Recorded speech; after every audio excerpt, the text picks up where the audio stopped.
Before we jump into it real quickly, though, I actually want to go over the rosters for each team to take a look Sure. at who we're dealing with. So we'll start with Pikachu over here. Pikachu, we're actually looking at a roster of TPS Priceless, Nier, Probusk, Big Owned Me, and Gordob. So actually, named player Book is not going to be here today. He is part of the roster, but he is not playing here today. So BunkerDown, on the other hand, let's take a look at who they're dealing with. We got Bassett's in that captain spot, Rhythmy, FedEx for the win, Sweet Pro or Zet Pro. You probably saw him on stream before. And then, of course, Flensmeister as their go-to carry. So a strong lineup nonetheless, and BunkerDown. I think that they're feeling it. I think they've been scrimming a lot. They actually did the scrim complexity not too long ago today, and unfortunately they did lose that. But they're just looking a lot better. They're taking the games, I think, a lot more serious than we saw them in the last tournament. They definitely have been. So with that said, guys, game one, they're actually already in the lock pool. So let's go ahead and jump into it between BunkerDown and Pikachu. Again, both of these teams are undefeated here going into this matchup. 3-0 BunkerDown, 2-0 Pikachu. Pikachu on the Legion side, BunkerDown on the Hellborn side. So the Blind Bands and Amphora Fade, actually, coming out from Pikachu. And then Tundra and Pebbles from BunkerDown. Into the lock phase, you got Silhouette first lock, followed by Illumina Andromeda. Then there's Ophelia Engineer, and then Hellbringer to last lock there. Not a hero we see at all nowadays. But what do you make of things going on so far, Trev? Lots of stuns I can see. I mean, tons of stuns in that lock pool. Being, of course, Andromeda, Luna, Engineer is always a fun hero to see play. And actually, BunkerDown, I'm sure they love to play Engineer as one of their go-to kind of second support heroes. Hellbringer, it has a place in the scene. Lane's so strong. Hellbringer 1v1 straight up, it crushes a lot of heroes. A lot of damage output with that Death Boil. But it's just not so practical. It's very easy to gank Hellbringer, and his ultimate cooldown is very, very long. Nonetheless, it's still powerful. So it's still a possibility. The banning phase has begun. Wild Soul actually did make it through both the locks and the blind bans, and is now regularly banned here by Gordob, followed by a Polywog Priest, Tempest, and then finally Demented Shaman over on the side of Bassett's. Yeah, two more bands waiting to go here, one for each team, of course. But, yeah, the lock pool definitely standing out to me somewhat, especially that Hellbringer. I'm not going to lie. I've been known as the Micro Master. And, with a hero like Hellbringer, that definitely microing is involved, of course, between Malphus and himself. I've always said there was quite a while, for quite a while, in fact, he was actually a go-to competitive hero. He was top tier. But as you're kind of saying, nowadays it just doesn't seem like he really fits as much as he used to. I still think you can still argue that he is the best initiating hero in the game that does not require a portal key. But still, I wouldn't be surprised to not see him picked up here. So, unfortunately, as that is. But he is in the lock pool, so at least he's getting somewhere. The bands finish off with Dark Lady and Moraxis, by the way. So we'll see what Pikachu first picks here. Yeah, do you remember when Hellbringer was just first picked every single game? That's what I'm saying. Yeah, he was, again, the go-to hero for such a long phase, it seemed like. And the reason why, and there's the first pick, Glacius, and the reason for that is in the metagame back then, you had a 1v1 in mid, you had a tri-lane where the supports and even that hard carry were getting not so much gimped farm, but just completely gimped in experience. And when you have four level 3s in the game and a Hellbringer comes in with a giant ultimate, it's devastating. Yeah. But the games have changed since then. Now you have so many teams running junglers where it's like a support that gets lots of farm and experience, so it's just not as effective now. I think it still can be used, but it's just not as effective. Yeah, that makes sense. So Glacius, as you put it, though, the first pick coming out here from Pikachu. Gordob, by the way, he's actually doing the picks here for the team. I believe Book is actually usually the one that does the picks for Pikachu, if I'm not mistaken. Well, I've actually been watching them scrim and play recently, and Gordob has been in that first position mostly. Yeah.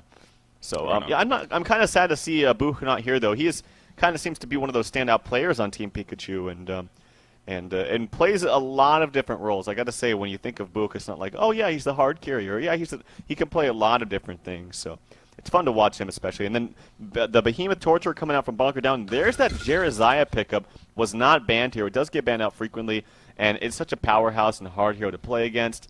One of the things about Jereziah is it can be difficult at times to lane him properly. But once if you're doing well and you can make it to that mid game, he is a force to be reckoned with. Yes, Jereziah can definitely be annoying. So seeing him picked up here for Pikachu, I'm sure BunkerDown sees that and is like, well, crap. Forsaken Archer going to be the follow-up to Glacius Jereziah. There is Electrician, though. So if you are going to go up against a Jereziah, there are a couple of heroes that you got to keep in mind in terms of what considered to be counters. I mean, not necessarily like a hard counter to the point of, oh, now Jeremiah is screwed. But Electrician definitely is a counter, of course, with that perch ability. Ophelia going to be the first pick out of the lock pool here for Pikachu. There we go. Quick response. A Luna Silhouette for BunkerDown. And now Pikachu has Engineer, Andromeda, or Hellbringer to choose. I actually think Hellbringer would be perfect here. Something tells me Wow. they're going to go Engineer in the solo lane. Maybe like Engineer solo bottom, Glacius FA. Actually, Glacius FA bottom, something solo mid, and then I'm guessing a Suicide Jeremiah top. Jeremiah can actually do quite well in the Suicide lane because of that Protective Charm, because of the heal, and usually doesn't die if you can get boots up on him very quickly. But yeah, I would love to see Hellbringer here. I think it would synergize very well actually with their team. Yeah, there's a possibility. Of course, they're looking for a solo hero, as you put it, and you know, nothing wrong with adding some Team 5 potential and setting up for. Yes. Oh my God, we got a Hellbringer. See, the interesting thing about that, he wasn't even locked by Pikachu. He was locked by BunkerDown, but this really is what makes this lock picking mode awesome. I mean, there's chances for us to see situations like this where your Pikachu. I guarantee you, going into this game, they weren't thinking, you know, let's build around a Hellbringer lineup. But it just so happened with their final pickup, Hellbringer was in that lock pool as a result of BunkerDown, and they're like, you know what? He actually works here, as you were putting it. So we actually get to see Hellbringer once again in competitive play, and it has been forever, it seemed like. It really has. I mean, as we talked about, we saw him all the time, but really for the last 6 months plus, probably even longer than that, he's been completely gone. So I'm excited to see him here. Yeah, definitely. I mean, they're going to have lots of power in team fights. You have double heal coming out, maybe even triple heal coming out, if, of course, when Astrolabe comes up onto that Jeremiah or that Ophelia. And that's so hard to deal with. That means if you go on someone, if you initiate, you need to kill them and burst them down ASAP, or you're going to lose that fight. Like, it's as simple as that. That's the hardest part and most annoying part about playing against a Jeremiah or any kind of double heal strat. You know, say they had DS and Ophelia or DS and Ophelia and Nim4 on top of that. It just gets more and more difficult bursting heroes down when you have heals on the team. But yeah, Hellbringer is going to synergize well in team fights. That ultimate is devastating. I did say it is a rather long cooldown, but when you have it, it's there and it's useful. Yeah, it's a 165-second cooldown, so obviously really 2.5 minutes or more than 2.5 minutes even. So yeah, definitely a very, very long cooldown, but as you put it, if you can use it, definitely great. Nice Behemoth blocker here at the top lane. TPS Price is in a lot of trouble. Will sidestep the chain reactions. Will the Fidget Stone wear up in time? He's going to try to run away. Not going to happen. The Rhythme with the power throw will pick up the Bloodlust kill. And that is the power of Behemoth right there, especially for the beginning of the game. Setting up kills like we saw right there. Glacius just a little bit too far in front right there. Got spotted out. The Fidget Stone happened, and nothing that he could have done from there. Yeah, and maybe it looks like they were trying to do an offensive trialing with FA Glacius and Ophelia, and I don't like that. I think you should just play it safe, do it bottom. That means you're going to get free farm on Ophelia. You're going to get free farm on Forsaken Archer. You're going to be able to push that tower and dive whoever is bottom. It is Electrician, and despite him being tanky, you're still going to be able to dive him. And your support's going to get farm and free levels. And this is kind of the more risky route, and BunkerDown has expected this and put up a very strong lane against it. Torture, Behemoth, a Luna. That's tons of spam. That's tons of stun. And, of course, we saw right there, you get that block off on someone, it's going to be devastating. And I think they're already rotating. They're realizing, yo, even though we have a Glacius, Forsaken Archer, Ophelia maybe up here, nope, they're going to go back. So FA, they're kind of do some shuffling. Well, and that's who really do you gonna hurt them. suicide up here, though? I mean, Jeremiah. It would be Jeremiah? Okay. Yeah, so. That's what I was thinking they should have done, is put Jeremiah up there solo in that suicide. Of course, he's not going to get really anything, but Jeremiah can actually function quite well without items and not that much experience. So, yeah, I definitely think Pika laned this incorrectly, but you also got to give credit to BunkerDown for not putting that tri-lane, which you'd think would be aggressively in the bottom lane, and then throwing the Electrician as a suicide. Yeah, and that's as we always like to go back to, you know, the mind games coming into play here. And BunkerDown, you can definitely say having to step up in terms of that. But you see Pikachu, I mean, they know that this is just not going to work. And it's almost as if they're thinking about what exactly they want to do. Forsaken Archer, really all the way back right here. But a Forsaken Archer that's going to sit level 1, that's not a hero you want to play in that suicidal role. Right. So they are going to have to make a switch up. And it looks like she is headed towards the middle lane with Glacius. And we will probably see Gordob eventually head up there playing that Jeremiah. So it looks like they're going to try to maybe set up a kill first, though. But they did run right past a ward aside, actually. And they need to be careful because Aluna and Behemoth are actually roaming over as well. So if Silhouette, Flensmeister is patient enough here and makes it last a little bit longer for them to push in, then they can set up a counter kill themselves. But they're going to start pushing out. And it looks like Aluna and Behemoth are just going to be a tad too late to try to set up some counter kills. Glacius is going to put a freeze on a Silhouette, but going to turn around in the meantime. But yeah, here we go. That exchange, as you talked about, it's what had to happen. It's kind of unfortunate. It just took a little bit longer for Pikachu. But Jeremiah at least was able to hit level 3, but now he's going to have a difficult time at the top lane. So we'll see how Forsaken Archer does here now. He is, and they've already made pretty much the switch as Luna is down here. Going to get that bottom rune. Nope, actually, Ophelia took it. It is a haste rune. Electrician's in a lot of trouble. The grip comes out from the Skeleton King. A couple more auto attacks, and he will die. He's going to use that fade to black. He goes to the trees. Kind of jukes right there. Good health potion. Can it get canceled by the Skeleton King? No, it cannot. So an effective getaway right there from FedEx for the win on Electrician. Well, we actually saw Hellbringer leveling up Unholy Shackles, actually. He has a 1 level into Unholy Shackles, a 2 into Death Boil, so not going the Life Void here. And, maybe it's because of that 1 versus 1 matchup. Feels he could have gotten a kill with it as he tried to right there, but obviously unsuccessful. I mean, again, it's been a while since we've seen Hellbringer, but what do you think of that choice here by Owned By Me? Well, the what is it called here? The Life Void was nerfed significantly some time ago, a number of times actually. And I think more and more players are just kind of realizing that it's not worth it early on, because it's only worth it when you can do a large amount of damage to someone, because then you can actually get the heal from it. But when you're not doing that much damage, like in the beginning of the game, then there's really no point to level it up. Yes, it does. I think maybe 1 level, it does give you some negative armor. It starts at 3, so maybe 1 level of it would be effective, but it's sometimes not even worth it. So he's going to go for the Unholy Shackles, which I think is a fine choice. Unholy Shackles, when we did see Hellbringer all the time, I always questioned that myself, because I always thought Unholy Shackles to actually be a very, very powerful tool. I mean, when you look at it, that's a good amount of slow, already doing 30% slow, and then attack speed on top of that. It's already reducing 30 attack speed all the way up to 50 at level 4, and that's an ability that will be great all the way to the very end of the game. Even if it happens to be a 90-minute game, you can always use Unholy Shackles as a very, very awesome ability, and that obviously meaning that it scales very well. So, yeah, that's definitely a tool that this Legion team will be able to take advantage of if it comes down to it. So we'll see how that goes. Jeremiah leeching experience up here. He is able to hit level 4. You see Behemoth kind of stacking some camps in the meantime, not realizing that he's exactly right here. I'm sure if they did. In fact, Torture is going to realize that. Jeremiah going to play aggressive, though. But in comes a Fissure Stun. Torture going to try to position himself. Not chain reaction yet. He's trying to wait for the heal, maybe. There we go. The chain reaction's missed, though. Gordon with a decent sidestep right there. And he's actually might be good. Is he going to Protective Charm? Yes, he is. That should guarantee him from dying. Oh, it's going to be so close. Heal in 1 second. No, he couldn't get it off in time. Great timing from Behemoth right there. Jeremiah had to man a battery first, and of course you cannot heal yourself when you have that Protective Charm on. So good timing from the top lane there. Well, you can't heal yourself, but you also can't take damage from stuns or magical abilities, and so he timed it perfectly. Yeah, that was very, very close. Nonetheless, they got a great kill on Jeremiah, who's going to be suffering up here now because of the switch, but it's really a switch they had to do, and they had to do earlier, in my opinion. I really feel like not taking the risk and just throwing that lane bottom to start would have been the smarter move, and it puts BunkerDown in a much better spot right now. Now, talking about heroes that have been dying off a little bit, obviously Electrician has been that case. We saw him for so much for a while, but these last couple of months, we never see him anymore. What do you make of him here in this matchup? I mean, I think the obvious is because of a Jeremiah, but middle lane in the meantime, Silhouette in a lot of trouble. Good job from Nier right there on Ophelia, setting up the gank with a Minotaur, and of course with Glacius and Forsaken Archer there. Easy kill onto Silhouette. But what do you make of Electrician nowadays? I don't know. I'm not the largest fan of him. I think he's very strong early on because he's very tanky early on, but as it gets to the later game, he kind of loses his pizzazz, if you will. But I want to talk about real quick here is that gank actually in the mid. This is why junglers are so popular and why they're so effective is you basically take on the role of a support that's getting lots of farm, but still has the ability to gank. So Ophelia getting free farm in the jungle, whereas a Luna, say, for example, is not. Like, he's not getting free farm. He is supporting, he's helping out his teammates, but he's not getting any farmer levels, really. And at the same time, Ophelia is still able to gank. So that's why junglers have really made it into the metagame, guys, and it's very effective, especially Ophelia. I mean, she's pretty much really, in my opinion, probably one of the best heroes in the game. Yeah. But yeah, Electrician, to answer your question even more, he is effective against that Jeremiah and that Protective Charm, but it's really not a hard counter to him.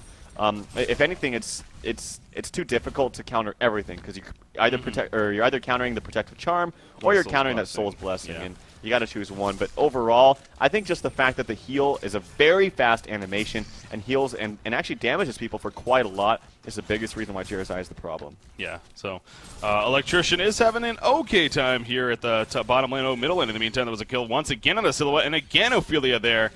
to help set it up, this time with a Catman champion, it looks like. But again, Forsaken Archer, Glacius, and Ophelia, very difficult to go up against. We see at the bottom lane, Hellbringer a little bit of damage himself. Out comes the Purge from Electrician, as well as the Power Throw, but not enough for a kill. But you do see the damage from Hellbringer's Death Boil, having that level 3 Death Boil, soon to be level 4, I'm sure. Luna ticked down quite a bit from it alone. So it is a very, very effective harassment tool. I do remember when they nerfed that. Oh, out comes Malphus, actually. We're going to see Death Boil. We're not even going to see, not even necessary. Malphus, enough damage right there. Good job with the Flame Breath. Electrician trying to turn this around. He does not have enough mana for a Static Grip himself, though. And now he's going to start taking the pressure. The Death Boil is applied. Another Flame Breath going to be coming up right here. But Electrician will be fine when it's all said and done himself. And actually purging Malphus and going to turn around and kill him. And that is another, we didn't even think about that. I didn't at least. With the Purge doing damage to those summoned units right there. Jera's at the top lane in the meantime, gets comboed down by Behemoth and Torture as well.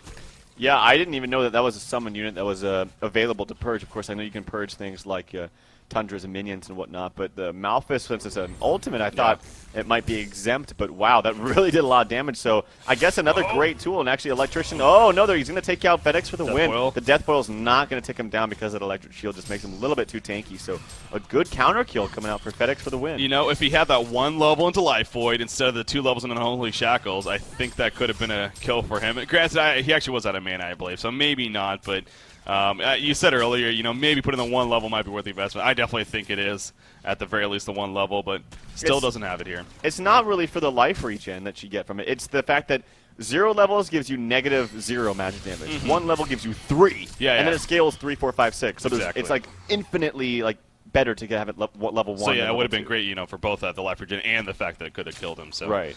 Yeah, you're right. But yeah, not going it, so in the end gets turned around. But yeah, how about, I mean, the Purge working on Malphus. You're right. I guess I kind of had the same logic where you figured he would almost be exempt because he's a big-ass ultimate, but I guess not, and he actually killed that very quickly. Yeah. How much damage does it do? It does 600 at level 1, 1,000 at level 3. I don't know exactly how much life Malphus has. Does he scale as well? But I believe he does. It looks like he comes out with 900 health. At the level 1. I don't know if that scales. It doesn't say actually on the tooltip. So, hey, if he doesn't scale, then level 3 ultimate from Electrician will just kill it as soon as it comes out. It's pretty powerful. Yep.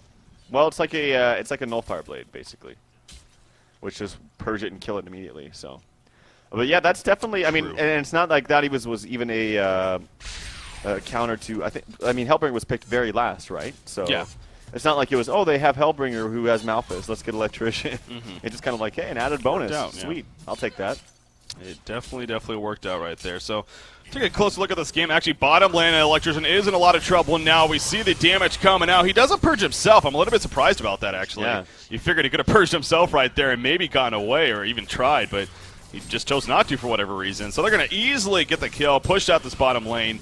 And we're going to see some pressure now being applied to this bottom tower here. In fact, I didn't even think about it that much because we don't see Hellbringer really at all anymore in the competitive scene. But he's actually not very good against Electrician. Now that I think about it, with his Unholy Shackles, a Death Boil. Yeah, in fact, he's pretty awful against Electrician. It's like the more this game goes on, we realize that. It's just like, you know, when you pick up Hellbringer, I don't see the matchups that often. So it's not like we always see Silhouette versus Dark Lady. Who's going to carry against who? Yeah. It's not like, you know, we don't see Hellbringer versus Electrician all the time. So, but yeah, he's pretty awful against Electrician. That's kind of a big counter, and we're starting to see that more and more. Of course, Hellbringer is still a great hero. Yeah, and still going to offer. He offers that big ultimate. That's what matters at the top. And in the meantime, there comes Malphus. Speaking of that big ultimate, he's going to set up some kills. Torture's in a lot of trouble. The Fisher Stun was already used. Torture will fall. Yes, he'll fall in the end. And Behemoth ports out at the very last second. The Death Boil was applied, but he's able to regen. That was very close to a double tap turnaround. But in the end, at least they got Torture. And again, right on, as we were talking about Malphus, sure enough, it comes out and sets up another kill just like it did the first time. So you're at least getting 1 kill with it. You're making use of the cooldown, that's for sure. And right now, overall, you know, we've kind of been talking about the bottom lane a lot, obviously, a little bit of the top lane. Middle lane, though, how about Silhouette versus Forsaken Archer? Really haven't even looked at that yet. 50 and 21 Forsaken Archer being played by Probusk here. And then you got Silhouette, who's currently at a, where is Silhouette? Silhouette at 45 and 13, so a little bit behind by Flensmeister. So Forsaken Archer, having that exchange early on, it's actually worked out very well for her. Well, I talked about this before. Forsaken Archer Glacius is one of those lanes that's just almost impossible to go up against. It really is one of the strongest dual lanes. And on top of that, you have an Ophelia ganking for you, which she did.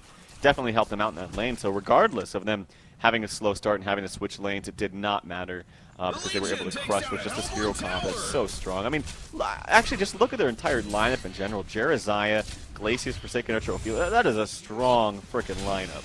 And despite the fact that Hellbringer's countered easily by Electrician, he's not countered by the rest of the team and actually does a lot of damage with the Death Blow to the rest of the team. Yeah. Oh, Jerizaya wants to deny. Yes, he'll get it. What a play by Jerizaya right there. He applied the Protective Charm right as a chain of reactions was being attempted by Bassett's right there on Torture, and that allowed him to deny. Forsaken Archer now running in. Are we going to see a kill? No, she turns around. Ooh, that was not the greatest placement right there from Probusk. It's almost as if he thought he landed the crippling volley, but he didn't even come close, unfortunately. Fidget Stun block. Ooh, that could have been really close, actually, but Behemoth decides not to, so a little bit of a misplay there. But a nice deny, nonetheless, by Jerizaya, definitely. And now they're going to counter-push this top lane. We do see the Power Throw is going to be used. Torture coming out. There's a Fissure Stun. They're trying to drop these minions here, even. But the Astrolight Pill, nice job by Near right there, turning around with the Minotaur stun. But they're just going to run away and be fine for now. Yes, they'll be fine in the end, so. Yeah, Gordob is one of those players that if you were... I see a thread actually on the forums right now. It's a most underrated player, and I'd actually have to give it to him. He doesn't get enough credit because he doesn't actually play on this team that often. In fact, I asked him before, the old Pika team, I was like, why aren't you playing for them? And I can't remember his reason. It was just simply something like, oh, I don't know, or something. I don't know, something ambiguous like that. But he's a really good player. I've followed him a lot, and I really recognize the talent there that he has. And he showed it right there. He's a great player, great micro. Every single game I see, by the way, and we'll have to test it this game, and he has very high APM. And, of course, you can argue whether it matters or not. I think it does matter, and I think to a certain level it does, yeah. Yeah. It definitely does.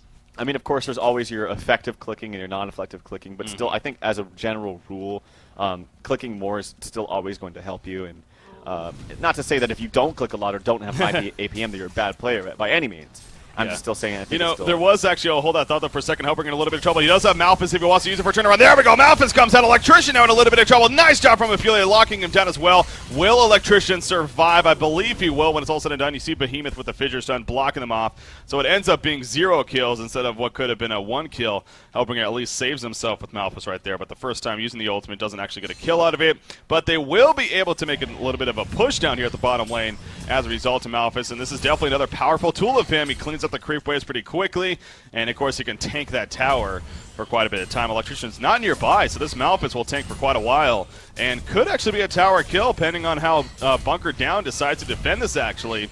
We do see it's dropping really quickly. Minotaur going to be pushed up right there to pressure Luna a little bit. Invulnerability comes out. Here comes Behemoth. There goes the minions from Ophelia, though. Port coming in from Electrician. Is going to purge Malphus. No, he's not just yet. The tower's dropping quickly. Well, it becomes nice deny by Sweet Pro right there at the last second. Ophelia now in some trouble. Behemoth ultimate even used on top of that. Ophelia trying to live. They're using her heal at the last second. And can she actually escape? We have Hellbringer helping. Nice freeze. That great Behemoth block right there from Ophelia, but just out of range of Electrician. Putting the slow on a Behemoth. And can they turn this around now? Yes, they can. Behemoth will fall. And when it's all said and done, Nier will survive. What teamwork coming out from Pikachu right there. On both sides. I mean, Zed-Pro or Sweet Pro played that so well, too. But just great teamwork, as you mentioned, from the entire Pika team. And the Death Blow finally at the end. And just the assistance from Glacius. And then we saw that last Fissure Stun. It was so close to killing Ophelia. But just overall, well played by actually both sides. But unfortunate for Bunker. Yeah, obviously it worked out better in the end for Pikachu. We do see they're cleaning up, I believe that was actually triple stack Ancients too, so they got most, and then the last one may be taken out by BunkerDown, but we are going to have a vote to pause here, but there was the point that I wanted to talk about. You were mentioning actions per minute, of course, and you know whether or not it can reflect ultimate skill level. And, an interesting stat I did find, we all the stats that we gathered for the Redemption tournament, actually gathered the top 5 actions per minute, and I think it's probably just coincidence, but Pikachu, the former Pikachu team, of course, that's when it had Swindelmelons and Z-Freak on them as well. 3 of the top 5 APMs throughout the tournament actually were from Pikachu, so it was kind of interesting how that worked out that way. So yeah, just kind of a funny coincidence there. And that was even, I think, without Gordob on the team. Yeah, it was, I believe. He was not part of the top 5, I don't remember. I think it was Book, Swindelmelons, and somebody else. I think it might have been Nier, actually. Huh, okay. But yeah, so that was definitely interesting. But anyways, just kind of a fun fact right there. You know, stats are always fun. At least I really like stats, so definitely check out their article in case you missed it on honcast.com, of course. And we do plan to start gathering more and more stats for more of these events, especially with Hon Tour. as if you go to HonTour.com, there is that stats section even on the site, so that's going to be a lot of fun. Yeah, definitely. Let's see what's going on through this game. Let's check out some more items here on both sides. Jeremiah has that Ring of Sorcery and another actually 1,200 gold, so he's doing great. Glacius has the basic items, the boots, the upgraded power supply, and then wards, of course. Forsaken Archer sitting at 350 gold per minute, pretty much tied with Bassett's for top in the game, sitting at a Blessed Orb and then the Steam Boot, and another 1,100 gold to boot. Ophelia is sitting at that Astrolabe, the Plate of Greaves, Ring of the Teacher, and another 1,100 gold. Hellbringer actually has yet to buy a real full item. Maybe going to go for the fast sheep stick. I'm not quite sure. I think it's probably the smartest. And we also see, when we saw lots of Hellbringers in the metagame, we saw very fast puzzle boxes. Yeah. But, of course, you're playing against an Electrician who does have that purge. But the thing is if you have so many different things to purge, you can't purge them all at once, so it might not be the biggest deal. Other items, or notable items, I should say, from the Hellborn side is that push book from Torturer, basic items on Luna and Behemoth, the Helm of the Black Legion coming up for that Electrician, and then Silhouette actually is struggling in this game. Yeah. Flensmeister hasn't really gotten his farm that he needs to, sitting at 0-2 and 0. Yeah, he had a very difficult time in the middle lane. You went back to that. Forsaken Archer Glacius, I mean, it was slow to adjust early on, but once they made that adjustment, it did screw over Silhouette quite a bit. He was struggling to even be over 200 gold per minute for a lot of the early game phase. I mean, now he is managing around 270 GPM, so no doubt recovering in that sense. Has around 1,400 gold saved up, really. So working on, maybe finishing those boots and his first big item here, but he is behind Pro Boss on Forsaken Archer. No doubt he's farming 350 gold per minute himself, being closely followed by Owned Me playing that Hellbringer, as you can see. It looks like we're still waiting on one more player to be ready, and then we'll be coming back here out of the pause. But yeah, this is, again, game number 1 here of a Group B matchup here for Destination DreamHack. Both of these teams happening to be undefeated going into this match. A 3-0 BunkerDown taking on a 2-0 Pikachu here, and anticipated a great series going into today. That's why we chose it. And I must say, so far, just as only 15 really now coming up to 16 minutes into game number 1, it's I think it really is proving to be the right choice. This is definitely turning out to be a solid first game at least. So looks like BunkerDown is ready. It's just a matter of Pikachu responding, and then we'll be good to go here in this first game. In fact, there we go. Possible fight could be coming up right here as you do look at it. Forsaken Archer's running away right now from Bats. Oh, the chain reactions wasn't cast. I didn't even realize that, but it does miss. You see the stun onto Luna, and now Luna's actually in a lot of trouble herself. Electrician coming out from the side. Luna will fall when it's all said and done. Electrician is now here. Do we have a Malphus? No, we do not. Still on cooldown, as well as not enough mana, but Forsaken Archer just got bursted down right there in the meantime. So that worked out very well in the end for BunkerDown. Yeah, their stuns synergize really well. I mean, the long-range nukes from both Luna Behemoth, I've talked about that so many times. You throw Torture into the mix, it makes it even more difficult. There's so much spamming ability, so much stun, and so much damage, especially at this time in the game. This is about the time where that combo really does shine. And then when you get Portal Keys up on Torture, up on Behemoth, it's going to be even stronger. If you're able to gank around Roma's 4 and then actually give some room to your Silhouette, who needs it at this point, only sitting at 280 gold per minute, then I think you'll be in a fine spot. The only other X factor, though, for Team Pika is that Jeremiah, is the double heal, actually triple heal, because Astrolabe is up onto Ophelia, who, by the way, I think is going to go for a Barrier Idol, has 2 of those Trinkets of Restoration. And that's going to be really strong for their team fight, especially with the Malphus on top of that, which is level 2, by the way. Yeah, great point to bring up. And also on top of that, Hellbringer did just personal Blessed Orb. So that goes to more so for the fact of that possible sheep stick pickup here. Going to be coming out from Hellbringer. Of course, Blessed Orb makes several items, but something tells me we're not going to see something like a Geometer Spain. But TPS Price is going to throw out another pause. He did make the point that he might have to go AFK real quickly once again in the near future. So it looks like this might be their time. And then hopefully once he gets back, that will be the end of that and won't have to worry about these pauses anymore. But yeah, definitely going the Barrier Idol eventually could prove to be very effective for this Legion team against the Hellborn side. Torture, Bassett's, I mean, we haven't talked about him too much, but he continues to lead the way for the team. And you mentioned that tablet of command that he had, and he has about another 750 gold saved up himself. So it's a good sign. I mean, this goal per minute chart, though, I mean, I have it up right now. It's a very even spread for both teams. I mean, both teams have their high ups, their kind of mid tier, and then, of course, that low tier seems to be a little bit more in favor of Pikachu, but by no means taking off. So going more to the fact that this is a pretty even game here right now. Yeah, definitely. The scary thing, I mean, when you think of Jeremiah and Ophelia with that double heal, especially Jeremiah, Yeah. it's very scary mid to late game. But the thing I'm thinking about as I look more and more at their team is they have absolutely no initiation. They do have the Malphus, but you do not want to use that as initiation. It's not as effective in my opinion. It should be used kind of more as a counter initiation or saving your team. If you have like a behemoth portal key follow-up and all these follow-ups, and I think it can be very good, powerful as initiate. But with this team makeup, I definitely agree with you. It's just not there. Yeah, they just don't have any kind of real point stun. The only one is maybe Glacius, but Glacius should be sitting way the hell back. And so when they're trying to go push, and when they get that astrolabe, or when they get that barrier idol up, and they pop it on their creep wave and try to nick in the tower, look at all the range, the long range nukes that are coming out. Torturer, Behemoth, Luna. I've already mentioned these, of course, with Electrician spamming out the wave. It's going to be actually, I think, difficult for them to march into the base until you get tons of items up on this Forsaken Archer. Then it could be deadly. But still, yeah, the only thing they're lacking right now is that kind of initiation. Maybe we'll even see, like, I don't know, a Portal Key Jeremiah. That'd be awful. But who knows? But they'll have to play their cards. They have to play it really smartly. Yeah, if you get something like a Mock of Brilliance on him, get him pretty tanky, then pick up a Portal Key. That could be pretty solid for Jeremiah, but yeah, probably not going to see that.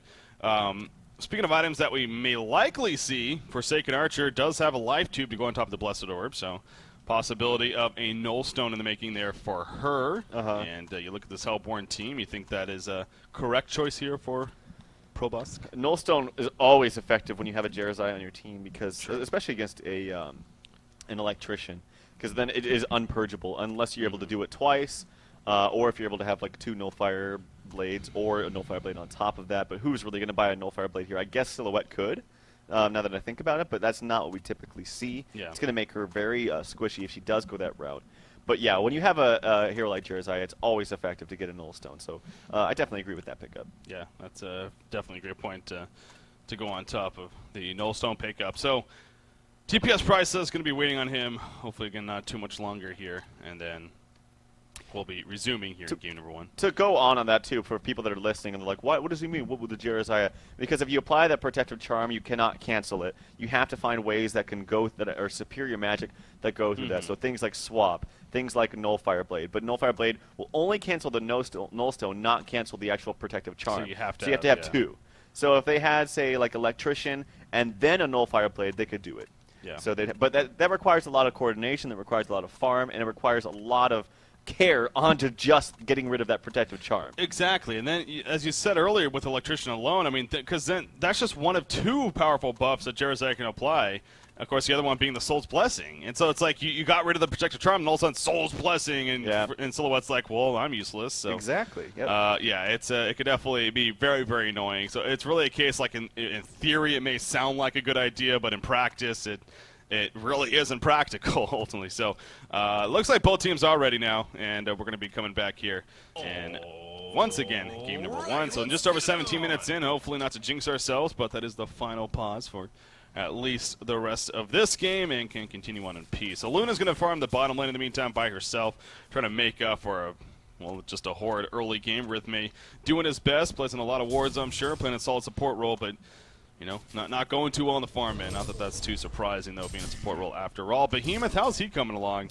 He has 1,000 gold. He went the Striders into the Grave Locket here, so good. As well as the Mana Battery, has another 1,000 gold saved up, so as always, a powerful pickup on him would be that Portal Key if he can manage to get that here in the near future. And then Whispering Helm on Silhouette. She is going to go over to Ancients right now and double stack them and probably farm them down here. Okay, Whispering Helm. I don't know. I think it's a little late for that, honestly. I think if you're able to get a Whispering Helm earlier on and then farm the jungle, it'd be effective. But right now, it just seems too late for me. Yeah. And it's not going to be enough to give you that life regen you need from your auto attacks to stay in there, I feel. Well, maybe I'm going to be proven wrong. Oh, she got Predestar, so that's lucky for her. But yeah, I would have preferred to see a more damage or utility item, something like a Geometer's Bane, or even that Nullfire. I mean, it's still effective, but also Nullfire is going to be good against that Malphus as well. That's one other thing. So there's a lot of things that are good to purge here in this game. But I think the best counter to Jeremiah is not Nullfire or purging. It's like actually action, maybe bottom. No, just going to try to get that. It's bursting him down. So things like Hellflower, jumping on him, using that Hellflower onto him. And the only problem is when you get a Charizard that has enough farm to get a Nullstone, that's when you're in real deep shit. So well, and we've talked about this before too. You know, complexity we mentioned all the time. B-Kid, how he just hates, he'll always blind ban Charizard, just make sure never to play against it. And a big reason, at the top level of play, you'll have your Charizard players, which I'm sure Gordov may eventually do. They'll sit way back, knowing that that's a possibility, that they want to focus him down before he can even do anything. So he'll just sit in the background and be like, if you want to jump me, you'll have to go through my whole freaking team to do so. So again, it's one of those things. In theory, it sounds like it could work out to be a good idea, but actually in practice, again, at this level especially, it may not be practical when it's all said and done. So it just goes back to him in general, just being a very annoying hero to play against, and you're just going to have to eventually get through it. But it does make this Legion team over here in Pikachu a very, very scary threat to deal with themselves. Nullstone is able to be finished now on Forsaken Archer, so we'll see if she purchases the pattern here in the near future. But gold is being pulled up all around. You got another 1,000 gold on Hellbringer. You got another 1,000 gold really on Jiraiya. So they're definitely saving up. In fact, there we go with the Nullstone purchase for Forsaken Archer. So she now has that. You mentioned Silhouette saving up some gold herself, 1,700. So again, we'll keep an eye. But right now, it seems like we had some early aggression on in this game. But now, for these last couple of 2-3 minutes, we've been in a case of let's sit back and farm a little bit here. Yeah, and I was going to mention, I've even seen one on the case of Jiraiya. I've even seen Jiraiya's go for that portal key and just sit so far back, like 2-3 screens, 2,000 range away, so you can actually just not even worry about it and still just blink into the team fight to heal your team afterwards. You don't have to worry about walking up there and not getting there in time. So I've even seen Jiraiya's go for a portal key. We'll have to wait and see if we do that. But yeah, FA's off to a great start. Relatively early Nullstone, not the earliest, but not the latest by any means. And actually turned off her split fire. Kind of interesting about that. Maybe it's a misclick, but it is level 2, so it's not going to do that much split damage, but still, nonetheless, it helps. Yeah, she's had that out for a little bit. I think earlier when she was farming, it's because obviously didn't want to just push up the creep waves too quickly, but now really, when they're pushing, it makes sense to have a split, so maybe it's just simply forgetting. But the bottom tower going down for Silhouette right there. So, BunkerDown at least getting a decent response. And it looks like Pikachu, they're not going to commit to the secondary tower. They're actually just going to fall back in the jungle as well as TPing back to their bases, or their towers at least, and finishing up some farms. So no engagement just yet. Once again, both teams pretty comfortable right now and just farming up their next big items. And speaking of that, there was just a little bit of jungle damage coming out, but Silhouette has 3,000 gold saved up. She's was pushing this bottom lane for quite a bit, and it's showing with the amount of gold that she has farmed right now, and she is now farming 352 gold per minute. So earlier, we were saying how she's struggling and barely to stay over 200. Now she's looking very, very strong. Still behind that Forsaken Archer, but going to go up to the creep wave actually and do a little bit of damage, but then eventually poured out to her illusion. So I knew that she would take some harassment, but was ready to pour it out. And I am very curious to see what she's going to purchase here. I got to think it's coming up soon, though. Yeah, soon is finally here. I have to. Oh, you. I think something just raw damage or Geometer's Bane. A Shieldbreaker would do just fine here against someone that gets... Actually, there's the Soul's Bulwark, actually, for Jiraiya. So a good pickup for him. It's going to help the rest of his team, given that armor boost and then the negative armor, of course. And finally, a Portal Key is now picked up onto Behemoth. And Behemoth, by the way, he's almost level 11. That's going to be huge. That Portal Key is so strong against Ophelia minions. That's one of the other things that Behemoth does really good against with the ultimate. So. Yeah, and this does go back to the idea that if you're this Hellborn team, bursting down Jiraiya as fast as possible can definitely be the name of the game, and having that Portal Key on Behemoth will no doubt help with that. He will get a lot of lockdown time on Jiraiya if he can find the appropriate positioning, which could definitely be very possible. So now with that Portal Key, so yeah, that's again very good news here for BunkerDown. When that fight will happen, might not be for a little bit longer, 'cause the way this pace of the game is going, I'm sure both Forsaken Archer and Silhouette, for the respected side, still want their bigger and better items. And on that note, we do see Silhouette picking up a Firebrand, actually. So she's going to be going at, well, I guess not guaranteed. It could be the Geometer's Bane. Yeah, actually it has to be. Now think about it. Having the Whispering Helm would be kind of silly to go the Frostburn. Firebrand of her own for Probusk, though. I do know, actually, Glacia's going to be a lot of trouble right here. The attacks, there's the Luna Snipe. Did so much damage. The Dead Lotus, a hit. 2 more auto attacks. They do not miss. So a great snipe kill there from Flensmeister with the assistance from Rhythmy. Yeah, that was very, very effective. But it sounded like you're just able to make a point about Silhouette, though, or Frostburn possibility. Well, I do know some players that are ridiculous with microwing their orbs. Yeah. Which is pretty crazy. I have been told that you can actually hotkey that. I don't know how to, and I don't know if I would want to, but that would be really, really cool to watch. Yeah, that would be interesting to say the least, but probably not going to be here once again, one of those cases. Jeremiah in the middle lane trying to bait out maybe something. You got Electrician just farming up the creep wave. See if you can get him to jump, and you do have Hellbringer and Forsaken Archer ready to go. But it's Electrician's not going to fall for it. He is out of mana himself anyway, so he'll just fall back, and the creep wave will be cleaned up a little bit here. Behemoth, now, so he's had that portal key. Now he is still continuing to farm somewhat, it looks like. At least in the jungle. Might as well farm more bigger and better items. Bassett's on Torture. I mean, he's saving up a good amount of gold himself. Yeah. 2,700 gold, so really, both teams. I mean, they're just committing to just a lot of ultimate farm here for both of these sides. I'm not quite sure what Torture's going to go for either. I think a Sheepstick would be... I mean, Sheepstick is always strong, but of course the Shrunken Head is going to mitigate a lot of magic damage, specifically from that Hellbringer and that Forsaken Archer ultimate. And she just purchased it. Oh, she did? Yeah. Oh, so she must have had... I guess she had the Ogre Axe or the Mighty Blade before, so... Well, there you go. That's going to be good for her. Yeah, in fact, there's Delivers. Yeah, he has a great farm. I mean, 360 gold per minute, so I guess it's not too surprising that he has it here 25 minutes into the game as well as a tablet. But it looks like we could finally be having a fight taking place here in the middle lane. Protector Charm is applied, and as you said, there's a Nullstone being purged by Electrician, but the Protector Charm still on. Malphus comes out. Silhouette 1,000 Behemoth with the counter right here. Will it be enough for a turnaround? Forsaken Archer dropping quickly. Are we going to see Soul's Blessing? Yes, we are for now. Forsaken Archer being purged, though. She's dropping, but she's still somehow alive. Torture in the midst of it all, but Torture is going to start dropping out. Forsaken Archer was picked off. Torture stayed alive. Torture goes down. Jeremiah falls. Silhouette just standing her ground, and it looks like BunkerDown is going to come out on top. Flensmeister picks up a double tap, and the genocide for BunkerDown right there. Wow, that was one big cluster. You know what going on right there. That was one of the most epic team fights I've seen in a long time, and for a game that was passive, or pretty passive for the last 10 minutes, we definitely got it. I mean, we got our money's worth right there.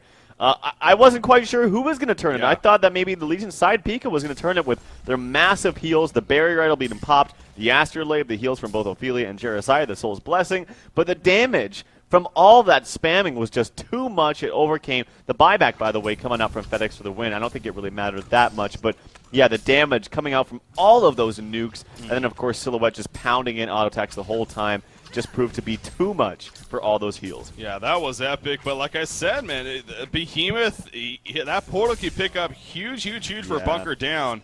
And he really set up that comeback there in that fight, no doubt. And that was an initiation for the Legion team. You remember, they jumped what they probably thought was Silhouette as well, but of course it just was the illusion. But it was also Electrician. They got a great jump, and everything seemed to be going pretty well for them initially, but all of a sudden Behemoth jumps in and just ruins the party. And obviously the purge eventually happened. I think it did purge off the Soul's Blessing. I'm not exactly sure, though. It was obviously there was just so many things going on in that fight.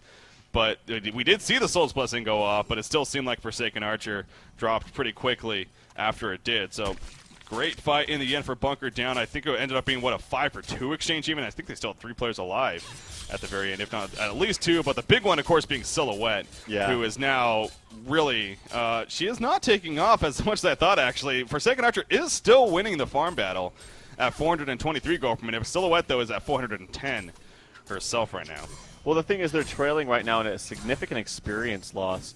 And like I mentioned, you know, they do have powerful heroes and they have powerful farm and heals on their team, but they have no initiation. So actually getting these team fights might come out even. They might come out in favor of one team or the other, but actually pushing into the base is going to be a whole other story, I feel like, for Team Pika without that initiation. Now, Hellbringer did pick up that Sheepstick. I think he does have that finished right now. And that'll be a great tool as far as picking someone off before they actually go into the high ground, and that's what they really need to do at this point. Yeah. But yeah, you got to give a lot of props and a lot of credit to Sweet Pro or Zet Pro. That did so much damage. It was a perfectly placed ultimate. I just talked about not too long ago how Behemoth is a great counter to Ophelia with all those minions. And they all kind of clumped up. He found the opening, and he executed properly. Yeah, no doubt. Behemoth being played by Zet Pro there. Big reason for that victory for BunkerDown. All around good play, though, and you know, we keep talking about so much about this Jeremiah, this team fight, but as you said, the lack of initiation no doubt hurts them, and we saw that there in that last team fight, and as a result, getting genocided. They still will. The gold lead has basically gone away. It's pretty much identical now, but you said it. They experienced a 9,000 experience in favor of the Hellborn team. I pulled up the XPM chart. Silhouette, man. Silhouette is way up there, nearly 600 experience per minute herself. She's level 18. That's 3 levels higher than anyone else on the Legion team right now. That is scary, no doubt. She has 2,000 more gold saved up. Something tells me she did buy something. Might be in her stash, but she has 2,000 gold saved up nonetheless. Going to run into Ophelia with that barrier idol, who did have that in the last team fight, I believe. I did see it go off, and that goes to show you. I mean, still, with that being used with all those heals, it is ridiculous how they still just got burned out. I mean, in the end. It was almost a scary moment, like if you're a Hellborn. It's like we got the perfect initiation, we got the fight that we want to, and then you start to see all the spells come out from Legion, the heals, the Astrolabe, the barrier. The Hellbringer ulti, of course, that was used at a different time, so but it looked so cool. You saw all the health drop, and then you saw all the health start to slowly raise up. You're like, oh shit! But nope, they were able to just do really well in that fight. That Behemoth ulti did so much damage. The Silhouette, I'm surprised how much auto attack damage she did. I really am, despite not having any damage items really. Well, I mean, that's this hero, man. This hero just dishes somebody. out Oh, by the way, Behemoth catching Jerizaiah right here. He's going to try to pour it out. I think he should be fine. Yes, he's going to be fine. That's of course a good combo for him. He applies the protective charm and he ports out before he dies. But, you know, so we're giving credit to Behemoth. You mentioned Silhouette a little bit right there as well. But Torture, man. Torture, I'm sure, did a lot of damage, too. He activated the Shrunken Head, and he was in the midst of all 5 of those heroes. And he had that ultimate activated with the Impalement, I'm sure. And no doubt that had to be a good amount of damage. And I did pull up the damage chart out of curiosity, and he is leading the way at 22% overall hero damage done. Nearly a quarter of the hero damage done in this game goes to him. So, yeah, that isn't too surprising to me to see as well. So, yeah, Bassett's definitely deserving credit there as well. Good getaway from Jerizaiah, though, staying alive. That's a good thing. Shield Breaker actually picked up by Forsaken Archer, now level 2. So not going the Geometer's Bane, going instead towards the Shield Breaker here. What do you make of that? I think they just realized they need damage, and they need damage quick. And I think he's the only one that can really produce that right now for this team. Of course, the Hellbringer does have actually quite a bit of auto attack damage himself, and then does have a lot of damage with the Life Void, which is level 4, so that's -6 magic armor on top of the Death Boil, the level 2 Malphus. That's true, yeah. And so that's pumping out a decent amount of damage as well. But yeah, Forsaken Archer, she's probably got to upgrade that Shield Breaker. She has it level 2 right now. And Torture's in a lot of trouble right here. Or is she? She turns this around. Shrunken Head goes off. There's the barrier out. Are we going to see Soul's Blessing just yet? No, we're not. Malphus going to be using the background on top of a Luna and Electrician, but you do see Torture now. She is dropping a little bit quickly here. There comes the Purge onto her, trying to save her life. Soul's Blessing finally going to be used, though, and Torture going down. So for a while there, it really was a 5 versus 3. Silhouette never was there. Neither was Behemoth, but Behemoth is ready. Behemoth is ready. Behemoth is ready. Is he going to jump? Yes, jump. There he goes. There's a jump on top of all the minions. Ophelia being locked, and the Fissure Stun comes out, and Ophelia will just absolutely fall apart. Forsaken Archer trying to turn this around. Piercing arrows on top of Silhouette. She ports out, though, to her illusion. Going to be fine for now. And Forsaken Archer, he's the one on the run. Glacier is trying to stay alive with that protective charm. It's not going to happen, though. Jerizaiah and Forsaken Archer, the only 2 alive. Jerizaiah, he does have that aura, so I'm sure that's not helping the Hellborn team. But the static grip, he don't care about that aura. In comes the chain reactions. Silhouette going to start beating in some damage, and yes, it will be enough in the end. So again, Bunker Down. Looks good for Pikachu initially, but BunkerDown comes back in the fight. I mean, they spent a lot, even the Soul's Blessing from Jerizaiah to take down that Torturer, and I don't really know if I agree with that. But it just took too long. It took too many spells. They invested too much into killing just a Torturer, who bought back, by the way. And so BunkerDown realized their potential, realized an opening. Hey, they used a bunch of stuff. We can go in right now, even though that we're down 1 player. And they found their opening, and they executed properly. Yeah, it definitely showed it right there. And both Electrician and Torture. I believe Electrician bought back the previous fight. Yep. So that's why. So yeah, they're both down to buyback though, but no doubt worth a buyback there for Torture. You said it though, especially the Soul's Blessing. I think that was complete overkill. I don't even think that was necessary whatsoever. I mean, there was no sign of the Hellborn team coming in at the point. It seemed like they had the guaranteed kill, and so when I saw that, I kind of just was like a little bit surprised, but. That hurt them. I mean, they didn't have that, and of course the Hellborn team was aware of that, so I'm sure they kept that in mind too. I think the Soul's Blessing was more of, yeah, we're going to get this kill on Torture, but I don't know the positioning of the other team right now, and I don't want them to jump us right now because that could be awful. it wasn't the worst decision, but the bad decision was to keep pressing on after all those spells were used. You don't know if they're going to buy out. You don't know. I mean, you already expended most of your spells. There's no reason to keep pushing. So if they used that, got that kill on Torture, and then backed up and said, hey, we popped this, we can't fight right now, that would have been the smarter decision. But unfortunately, they got caught out just too far up, and then Torture did buy out. And it was just a bad decision afterwards. Silhouette has 4,700 gold saved up, but she's probably going to regret not spending it right now. She's going to split up, though, with the Geometer's Bane, and she will be fine. So we saw the Sheep Stick, the Forsaken Archer being there. I thought she was going to be in some trouble, but never mind. Geometer's Bane saves the day, and the Tree Grapple away. So, yeah, 4,700 gold saved up. I think like Savage Maze, seems like an item that we see all the time, usually in this case. So wouldn't be surprised to see that. I would be surprised to see a Wingbow, honestly. I mean, you can guarantee right now Forsaken Archer is not going for a Savage Maze, at least at this point just yet. So you don't need to really be worried about that. So we'll see what Silhouette decides to ultimately go for her build. But Legion team, I don't want to say they're getting desperate by any means, but they're once again going to group up here at the top lane and try to be the aggressors here. Yeah, it's going to be scary. I think for these outer towers, it's not the biggest deal in the world, but once they get to the base, it's going to be a whole nother story. And just the spamming potential, again, man, it comes back to this. Torture, Luna, Behemoth, and then Electrician in the front lines, a Silhouette who's saving up a lot of gold right now. They actually do deny the towers, so good job by Flensmeister, but yeah, they can push all these outer towers, that's all fine and dandy, but getting into the base is going to be a whole other story. And the fact that Forsaken Archer is still the top arm in the game, and that's great for him, but Silhouette just still does so much damage, has not spent his 5,400 gold yet. What is he going to buy? He does buy the Nullfire Blade, actually upgrades it as well, so they're going to have that extra ability to purge whatever they need to, whether it be the Protective Charm, whether it be the Soul's Blessing, whether it be that Malphus, they have options now. Yeah, you did mention earlier, going the no-fire route, you still remain to be fairly squishy. So, but now having the Geometer's Bane on top of a Whispering Helm, not really the most tanky by any means, but she has ways to escape, and she has ways to, of course, regen. And obviously a benefit of no-fire blade. We talk about it so much being used for the purge ability. Not only on top of that, it slows, it burns mana, which can also come into play. And then on top of that, it's raw damage when you think about it for agility heroes, at least. That agility just pumps out raw damage, being 26 agility in total. So she's hitting pretty hard with those items, and when she gets that relentless salvo from the attack speed buff from her other abilities, so she's going to be pumping out some really quick damage, as Silhouette tends to do. So that's good news here again for the Hellborn team.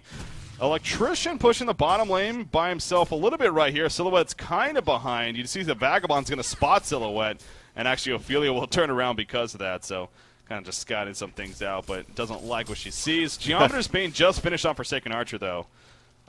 So a little bit of more good news here for Pikachu, as well as a haste rune picked up by her. So yeah, still actually the top farm in the game, and that's great for Probusk, but I just don't. And actually, just trailing though in levels, though. Look at that Silhouette, level 20, and that's going to help a lot. Still has another 2K to boot after that Nullfire Blade being picked up. And, I mean, the world is her oyster right now. She can pick up whatever she wants. I feel like the core items are there. All the items are there. Really, I mean, look at Electrician. Let's check out his items. He does have a Barrier as well. Barrier Idol as well on top of that 3K gold. Storm Spirit actually picked up by Zetbro. And that's going to be very effective, especially when you have the Sheep Stick up on that Hellbringer. They're all trying to focus down, say, that Silhouette, or maybe even that Torturer, probably that Torturer. And if you're able to Storm Spirit him up, make him safe until he is able to pop that Shrunken Head, it can bait out a lot of spells, and you can have the turn potential right there. So. Kind of stuff that I just found a little bit interesting here. If you pull up the second tab, the creep kills for heroes here on the Hellborn team specifically, usually you see a case of, like it is on the Legion side, that one hero having a lot of creep kills and then the others, kind of falling off a little bit. For the Hellborn team, it's actually pretty even, really, between three heroes. Electrician, Silhouette, and Torturer, spreading out a lot of farm, actually, between those three heroes, and all above 200 plus. So that's kind of a somewhat impressive stat there, showing that as a team, they're farming very effectivally. And well, even look at Aluna and Behemoth. Aluna has 52 CS. Behemoth has over 100. That's true, yeah. So they're actually able to pick up the items that they want and use them effectively. You got Glacius with 9. And you have Glacius with 9. Yeah, well, that's why Glacius is sitting on Striders and Mystic Vestments, whereas Aluna is sitting on Striders and a Void Talisman. So, I mean, I guess it's not that much more, but still, it does make a difference when you're a support that gets gimped like that. So. Yeah, Void Talisman. I find that a little bit interesting, I'm not going to lie. I mean, obviously you got tons of physical from Forsaken, but there is still a good amount of magic damage at the same time coming out over here, including Forsaken Archer with the piercing arrows. So it's I don't know if that's not like a War Beast counter here by any means, but yeah, I guess I can still see it coming into play for sure. I don't agree with it either, but Yeah. I think something like even another Storm Spirit would have been just as effective, if not more. Yeah, true. Actually, much more effective. What am I saying? It would have been much more effective, but nonetheless, my point is that she's getting a lot more At least farm. she has an item. Well, who cares Yeah. what it is? She Yeah. spent 1,500 gold on an item, damn it. That's what matters. This Pika, wow, this Catman champion. I almost said Pikachu here. Pikachu down here. Pikachu down, no. Pika. I can't do it. What am I? I'm not even going to try. You did, though, so that's the thing. I'm not going to try anymore. So they kill the Catman champion right there. Yeah, rest in peace. Nier will just gather another minion, though. Here in the near future, has a Skulls of King and Minotaur currently. We'll see what minion he picks up next, if any. Barbed Armor actually on Hellbringer, so that could prove to be effective. And, you know, an item that you've said, and I agree, you know, seems to be underrated somewhat. Skulls King's going to be locked down here, so they're going to try to bait, though. There's a turnaround onto Electrician. Will they commit to this? Chain Reaction's missing. In comes Behemoth, the ultimate, not the greatest. Only its 2 Souls Plus are going to be used, and here's a chance there for the Legion team if they can catch anybody. Malphus comes out. Will they be able to capitalize? Tablet away into Torturer. The run is happening. The crippling volley misses, and everyone will be fine. In fact, they're looking to turn this around now. They know the cooldowns are down, of course. Silhouette coming from behind, and we do see Hellbringer missing the Chain Reaction. She's going to be purged, though. Hellbringer being locked down. There's the bullet right there. The piercing arrow's coming out. Not really hitting anyone, though, except the Illusion. A Luna off to the side will be picked off. Electrician is dropping a little bit right here. Everyone's still alive, actually, on the Legion team. And an Electrician will fall. So actually, Probusk dishing out a lot of damage here, and it really showed near the end of that fight. So it seemed like BunkerDown had a turnaround chance, but it did not pay off. Electrician does use his second and final buyback here. This could prove to be a big deal, but now they're going to put pressure the base a little bit. We'll see how far they actually get. The base tower just dropping quickly. Electrician trying to go in. He gets frozen, though. And now he's going to start to get burst down a little bit right here. Forsaken after the Illusions, as well as everyone else. Is it going to be enough? Forsaken It looks Archer's like not fighting. no, it's not going to be enough. Forsaken Archer was running. Jirazai lives. Torture finally falls, though. And the Sheepstick on a Silhouette. Silhouette's going to be picked up right here. She tries to split up. Not going to be having get dumpstered, kid. Behemoth trying to run away now. He does have a Storm Spirit, but the paw's coming out, actually. So interesting. I wonder if somebody was lagged out there or whatever, but oh no, misclick. Some rage maybe is ensuing. How do you misclick? There's a lot of things to talk about but that fight, but I'll let this continue as they push the space. We do see the melee racks actually dropping a vulnerability. Behemoth will jump in, doesn't have an ultimate, just puts a stomp out. Here comes Silhouette with a buyback, and Forsaken Archer is going to start melting away. The no fire purse on her, and yes, Forsaken Archer will be picked off. Jerizaiah already dead. Hellbringer going to be the next victim as well. So they clean up the tower. They put some pressure on the racks, but in the end, BunkerDown finally holds it off. A lot of buybacks used, though. That's kind of I don't want to say shady, but kind of an unfortunate pause right there because it does disjoint the fight a little bit and definitely in favor for BunkerDown. And they're going to go for a fast Conqueror kill. That's probably going to be very free unless Forsaken Archer decides to buy out right now and the rest of the team rushes there. But something tells me that she's not going to do that. So that's going to be a pretty much free Conqueror. I do want to say that Barbed Armor was #1 pick 2012. It absolutely demolished Torturer, even with that Shrunken Head activated. Yeah. Just totally destroyed him. And he had to run away. He could not really participate in that fight at all. It just went from like full to nothing in such little time. So the Barbed Armor did so much damage. And yeah, Forsaken Archer, despite them actually winning that fight at the beginning, and it actually turned in the favor for BunkerDown as they now get that token of life. But was kind of running away, I feel like, for no reason. They were locking down all the heroes that they needed to. She had full life, and her cooldowns were available, and she kind of ran away. But nonetheless, that pause did kind of set up the kills and the strategy, I think, for BunkerDown, and they were able to capitalize on that. And then now they're right back in the position that they want to be in. Yeah, I don't know how you can misclick a pause, to be honest, unless you're meaning to concede. Right. But clearly they weren't. So yeah, I'm definitely with you that was a little bit interesting. But hey, what's done is done. The game moves on here, and now we see Torture with a token of life. You are right, though. I mean, when you think about it, Barbed Armor can be damn useful on Hellbringer, as we saw right there, especially because if he gets that Life Void off on the hero that's putting all that damage out, like a Torture, all that magic damage, the Life Void minuses his armor, and he's reflecting all that magic damage on himself. So it really just tears him up, and as you said, and as we saw there in that last team fight, I'm sure that was a big reason for that. So, right. Yeah, he just kind of melted away there. Double damage ring is bottled up on Silhouette here at the bottom lane for another minute 20. We'll see if they maybe get to try to make use of that or if it just kind of wears off. But for now, it seems like both teams yet again are going to go more of a farm phase. 4,200 gold saved up on Forsaken Archer. Still no buybacks used on Pikachu. Look at 5 buybacks in total have been used on BunkerDown, but 0 on Pikachu. So that is interesting in itself, actually. Yeah, that is interesting, and that might play a role. If they know that 2 buyouts are out on Bassets, then they can form their strategy accordingly. Of course, Bassets is the one to pick up that token of life, and rightfully so, having no buyouts available. No buyouts, of course, on the Electrician, so that's big as well. Considering how Electrician, I talked about this right at the very beginning of the game, he's a hero that shines really well in the mid game, but as he gets to the late game, he really does kind of taper off. He's not nearly as tanky. He's deceptively tanky with that shield. And actually, if you initiate on him without that shield, he really is actually quite squishy. And when you're up against a Forsaken Archer, that has the top farm in the game, 500 gold per minute, sitting at that level 3 shield breaker, and actually has another 5k to spend, kind of right neck and neck there with that Silhouette. Of course, her items are a lot different as she formed into the game. But yeah, that Electrician will drop fast. And if they know that, they're able to maybe make a big fight. Yeah. What would you think about a Shrunken Head here on Forsaken? I mean, I know they have a Jerizaya, but do you think a Shrunken Head could make use here? I don't think she needs it. I think that she can just go raw damage and use all the heals from her team, both Jerizaya. It's not even the Protective Charm, it's just the heals all coming out from near the Astrolabe. Now has a Storm Spirit on top of that. Well, she just went Savage Mace. So. Yeah, I think that's the right decision. I think just getting raw damage is the best thing you can do in this case. Yeah, so Probusk here for Forsaken Archer. Even when they were dropping fights, I guess even technically in that last fight, you could say they dropped the fight at the end.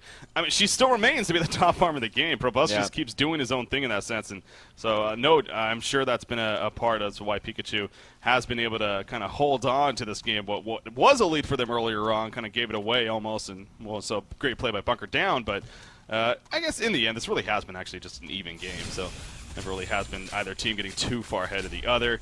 Jerizaya does have a Demonic Breastplate finish as well as another Playmail pickup, so I guess Frostfield play possibility for him. Aluna, this is an illusion right here. I'm hoping if it's spotted for the Legion team, they don't use everything on it. But it's going to give them a little bit of information. You see Ophelia is going to spot it and just quickly take it down, as realizing quickly that it was an illusion. Of course, Ophelia does have that Abyssal Skull as well as amongst all her other items. And Abyssal Skull, especially at this point of the game, having auras like that can just be even more effective. And they got a lot of armor all around on the Legion team. The Demonic Breastplate, the Abyssal Skull.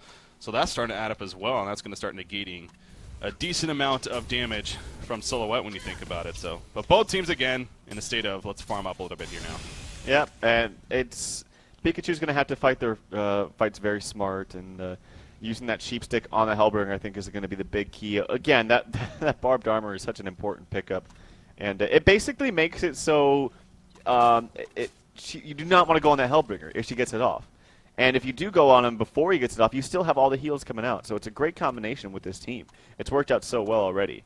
And I think even someone like a Jerizaya could benefit from that item as well. Hell, even a Forsaken Archer. Yeah. I know we would never see that. Usually on a range here you don't see that, but hell, why not? I mean, they're gonna want to kill you and want to initiate on you, so why not return the damage, return the favor? Yeah, I mean, obviously on Forsaken Archer, that's the hero that you want to use those full 6 item slots to their fullest potential. And you could argue maybe the 6th slot with a Homecoming Stone as a barbed armor could be a possibility, but yeah, probably not going to be here. She is invisible currently. There are no revelations around. Do they have a bound die? They do on Aluna, so she needs to be a little bit careful there. Aluna's obviously near the Ancients, so preparing to stack them would be my guess.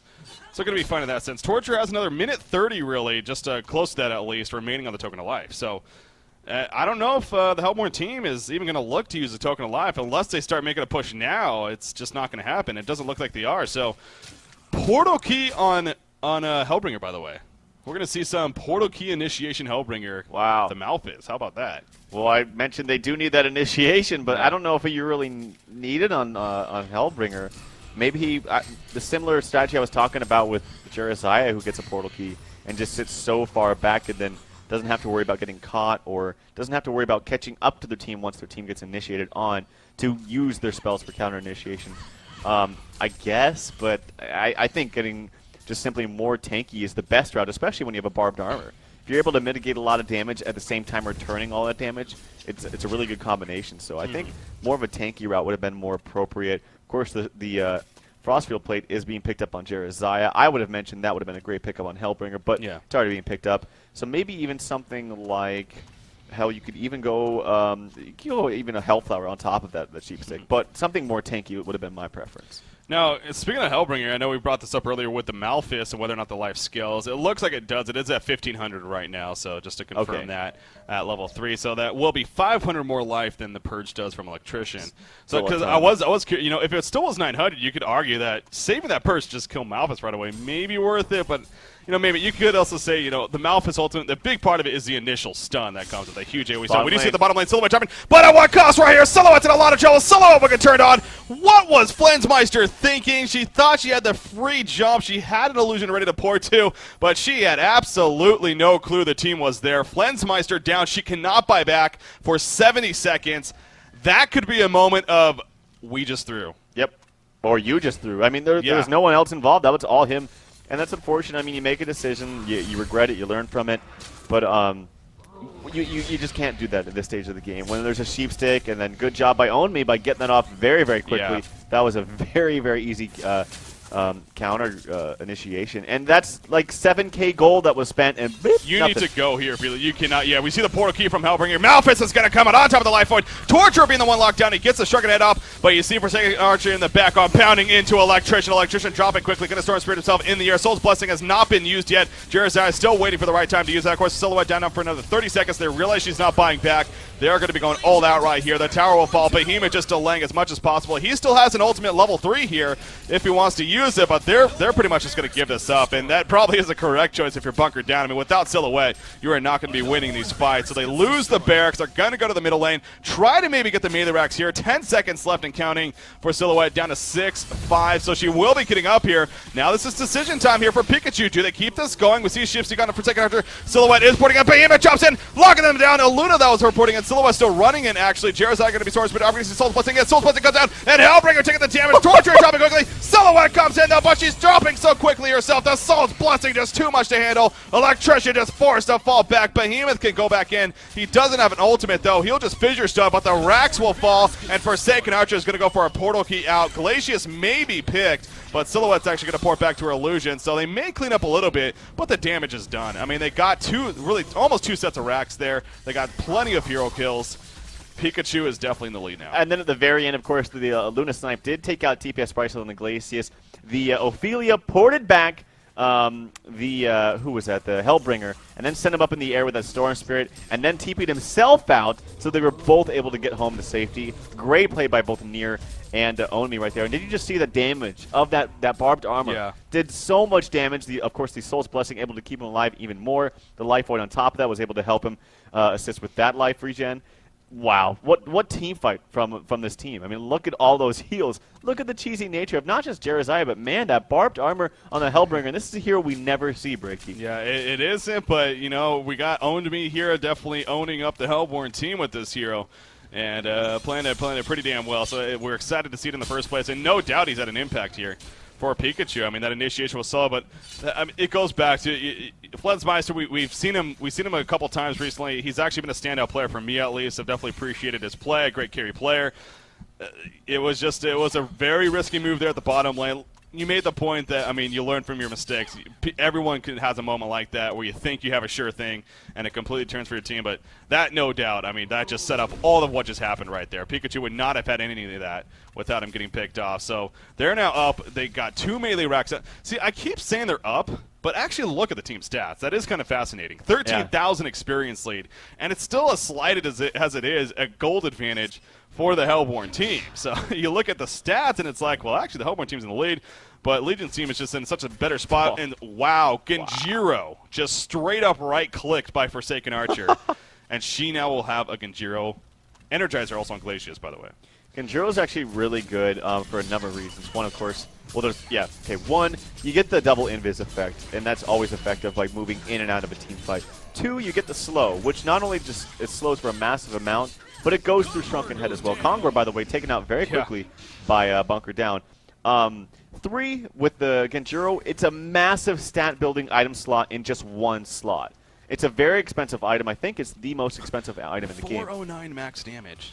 Yeah. There's no DD. And that's not with the Abyssal Skull next to him. They're right now 440 438. about. So yeah, he's doing a ton of damage. I wonder what he's crits for coming out of it. I mean, it's going to be 700, 800, something like that. So yep. And you can do those hard, crits on the buildings as well.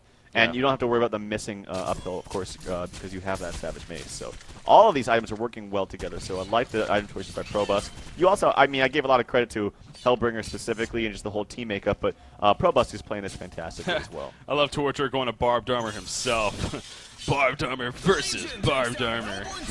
We'll see all the reflecting damage going off as a result of that. But we do see the tower going down at the top lane. You mentioned the Conquer kill. Token of Life is on Torturer, so that could prove to be the difference maker in a fight, no doubt. As we said, it's not like BunkerDown's behind in towers, but they're ahead in experience, and gold is basically even right now. So it's not like they're just completely being overwhelmed in gold and everything. So that's where it really makes us interesting right now. We see right there he crit for 500 or something, but Electrician, he is pretty damn tanky.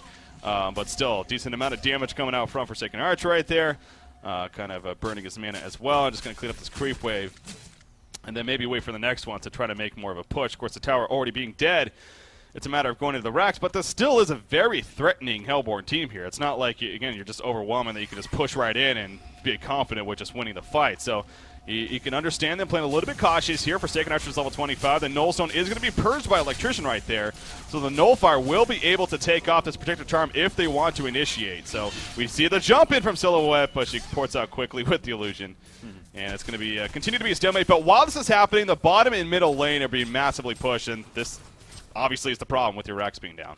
Yeah, and I think now would be a great time to fight with Silhouette not having that token or that illusion up. And here we go. We might see a fight onto this Electrician. The barrier idol is popped by him. He's dropping fast. I'll let you take over, Brady. Alphys comes out. There's a Storm Spirit, but here we see Torture being locked down completely. Heal fall. The Token of Life going to bring right back out. The Barbed Armor doing so much damage. Forsaken Archer is still well alive, though. Sheepstick going to be used on top of him, but he is still tanking all the damage. Jerizai did get picked off, and you see him dropping half life, actually, so he will have to fall back. Hellbringer go for the melee Rex. Hellbringer wants the melee Rex, but he will not get the melee Rex. Wow, that was so close right there to being destroyed. The illusions are going to come in. They're going to be stunned, though, by Torturer, and they will protect the melee racks. But once again, look at the base. The meatball is starting to take some damage now.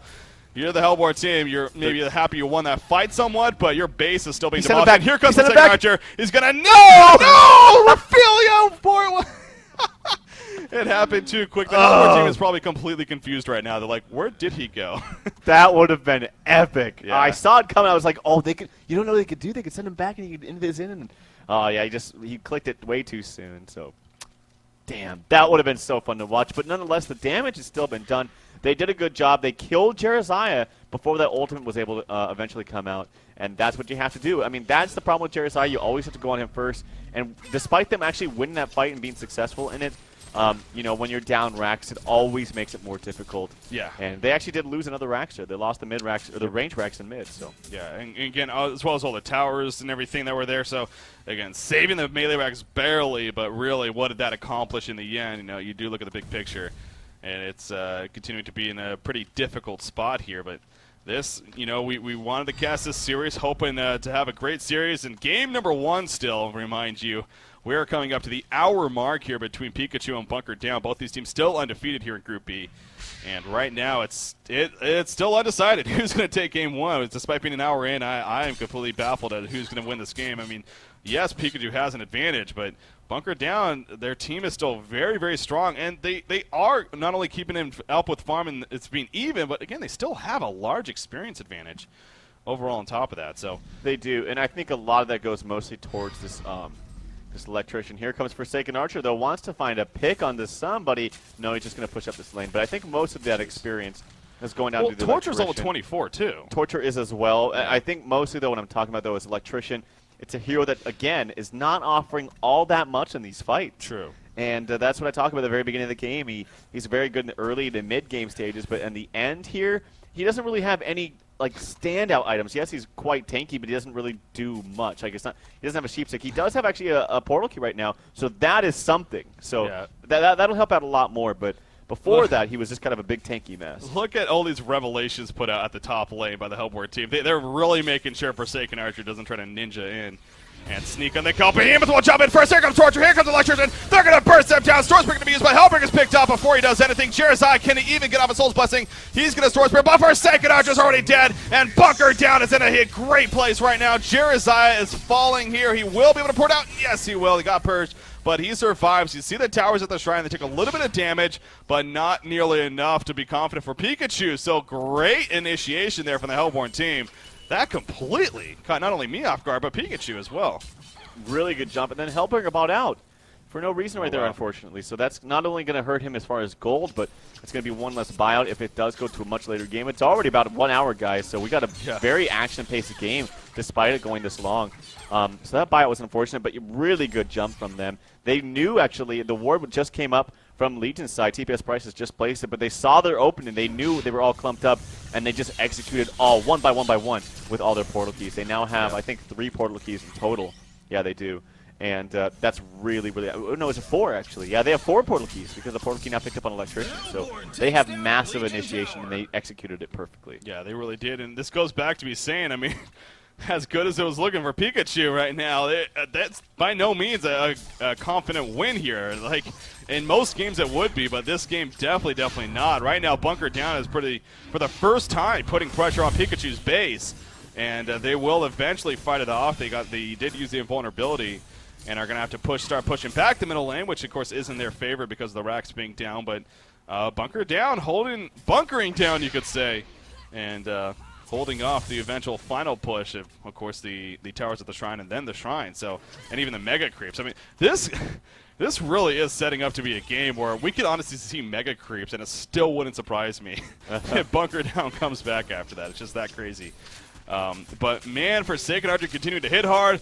As we saw, though, if you're the Hellborn team, if you get that jump like they did, it doesn't matter how hard she's hitting. She will drop, and we saw that last fight. As they also did a great job of locking down Jeremiah. I mean, you got to give credit there too. So I think even at this stage of the game, a Shrunken Head just in replacing that Null Stone would be the best option for Forsaken Archer. Yeah, they have multiple ways to cancel that, and I think just her.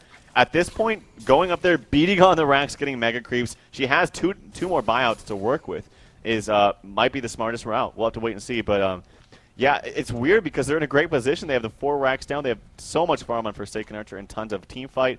But 20K experience lead, just about. Okay, 19K experience lead for BunkerDown and 7,500 gold. They have the lead as far as the numbers go, but not with the racks. So, yeah. Well, there was something. Symbol of Rage on Silhouette. I don't know if you mentioned that, but okay, so Symbol of Rage purchased on Silhouette. That's usually what we get at this point of the game. It's not surprising to see one of the 2 carriers at least have an item like that. So Flensmeister will now be able to kind of have that turnaround moment if the time speaks for her. Forsaken Archer is kind of not by herself, but she is pushed up a little bit here in the middle lane. And it's almost as if the Hellborn team was actually ready to jump her if she went a little bit farther. But she did not until the Hellborn team will fall back. But this continues once again to be a disadvantage of all your racks being down, at least 2 out of the 3 sets of racks. You will constantly have to keep an eye on your base and be ready to port back and be ready to defend that. So just naturally, it's going to give that advantage at least for Pikachu. But again, if you're Pikachu, you're not saying, all right, we got this game by any means. You still have quite the fight ahead of you. You do see Forsaken Archer kind of sneaking in right here. She's maybe going to try to get a lucky pick onto somebody. We see the open. No, but is not able to catch. But there comes a Sheepstick. We do see a Storm Spirit, though, onto Silhouette. She's going to be fine for now. Going to be purged. And Malphus was, you see right there, the Nullfire Blade just destroys it instantly. So Malphus completely wasted right there by a Hellbringer. That's a 150-second cooldown that they will not be able to use now. They can still win a fight, sure, but that's a big cooldown that just used. That's a Malphus use. That's a Blink. That's a Sheep. This is okay. This is what I talked about, the power of Storm Spirit. You're using a Blink. That's about 2,000 gold. You're using a Sheep. That's about 5,500. You're looking at 7,500 or so. Not to mention the all the jump for the Genjuro to initiate. All these items, you're going on somebody. You definitely have the damage output to take him down, but whip, Storm Spirit, he's saved. It's just so strong, in my opinion. It's almost kind of ridiculous, but here we go. Oh, there we go indeed. They're going to catch right here, but Behemoth with the reaction. Forsaken Archer, the one that drop. He's going to Storm Spirit into the air. Forsaken Archer will live. Jeremiah in the meantime being locked up by Torture. In the background of BunkerDown once again. It's in a very good spot. Forsaken Archer will buy back, has plenty of gold. Can he get here in time, though, is the big question. We see Cherizaz being jumped on. Gonna heal himself. He will avoid Ophelia heal even being used. Still somehow alive. Soul's Blessing gonna be used. They want to turn this around. In comes Hellbringer. The Barbed Armor gonna be used, but Torture dropping quickly. Will Cherizaz live? Yes, he's going to live for now, it looks like. In comes Forsaken Archer. Not going to catch Torture, though. Torture going to dodge the piercing arrows. It's canceled immediately. Behemoth jumps back in. He will get the stomp off, but Forsaken Archer with the invis. A bound out was spotted. The Storm Speed in the air. And the great tree grab off Forsaken Archer will fall again. He can buy back again, but that will be his last buyback. But you honestly... You might need to buy back here just for the sake of wanting to hold strong in this game. But what another fight by BunkerDown here. I wonder how many people have TPs. Only one person has TPs. Oh, look at Hellbringer. Yeah, Hellbringer's trying to go in. Illuna has already ported back. There's the second port right now. He might actually get... I'm pretty sure they have a glyph, though. So I don't think he's going to have enough damage. He only does 197 max damage. They're going to fall back, but they're winning these team fights, and man, they're coming back from 4 racks down, even that base tower down, exposing those racks, and they're just finding the perfect pickoffs. They have the initiation they need. Hellbringer's going to die here. He's not going to go. There's 3 players collapsing on him. They haven't spotted him just yet, but once they do, he's in a lot of trouble. Portal Key's up in 2 seconds for Silhouette. He's going to Portal Key. Will they spot him? Will they get him? Will they get him? Will they get him? Lucky. Oh, just to the left. I don't think it would anyways. To the left, so to the Hellbringer left. will be fine. Indeed, to the left. Yeah, that was really, really scary.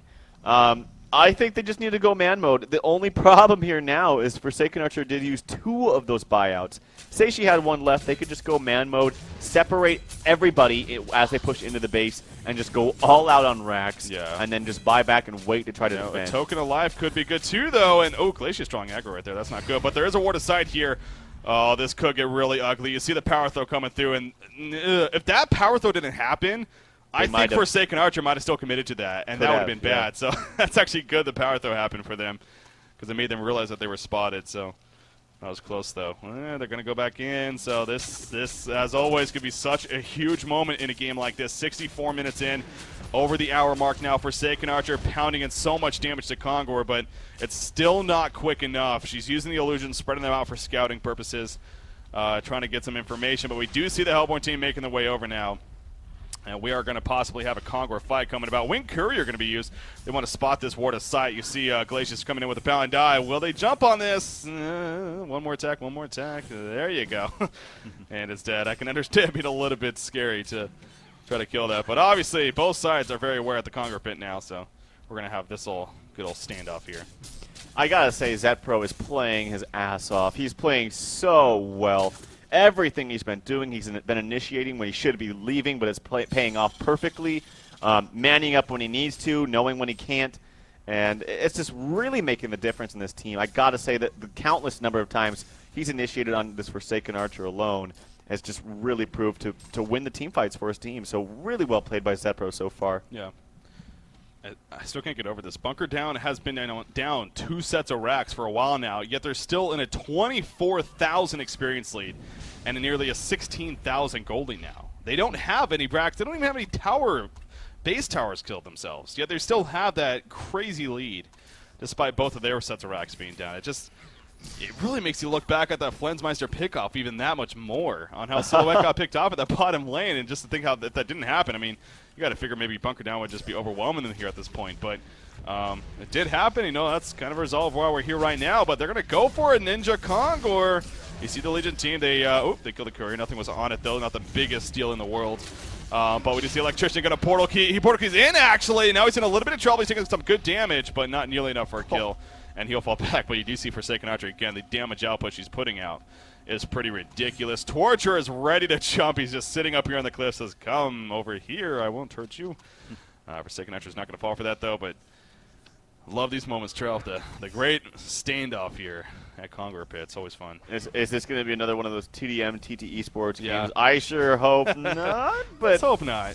But it's actually been quite action-packed. I mean, 22 to 29, and a lot of team fights have been so well played by both teams, and it's very fun to commentate on. Oh, no doubt. I mean, any viewer out there, you have to agree that this has definitely been one of the more entertaining matches. You see another Courier going down. Again, at this point of the game, it really isn't the biggest. Illuna has 1,800 gold saved up. She could just keep buying these Couriers and sending them in for scouting purposes. It looks like that's what she's kind of saving up for money to do so right now. Forsaken Archer going around the backside was maybe trying to catch Aluna, but Aluna's the one with the bound eye, actually. Oh, Behemoth also has one, so they have 2 bound eyes over here. Does the Legion team have any? Yes, they do on Glacius. Forsaken Archer going in. Aluna's going to be the one to be picked off by Torture reacting first. The Sheepstick on a Jersai. Jersai being bursted. There's a Storm Spray. Malphus coming out. Forsaken Archer being locked in. Soul's posting anything. Oh my god, he stays alive. Probusk is still alive. Can they turn this? He's purged though. Forsaken Archer will fall. But at what cost right here? Electrician goes down. Silhouette still standing strong. She has a similar rage and Geometer's Bane to use if she wants to. Jersai is still alive.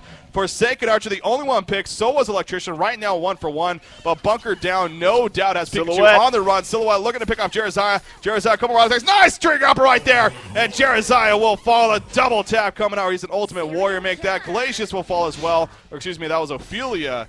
We do have Hellbringer kind of being nifty right here. He's going to maybe try to go for it back to one of the racks once again. I think that's what he's going to do. We do see the Hellbar team, though, yet again making a push. Remember, Forsaken Archer cannot buy back now.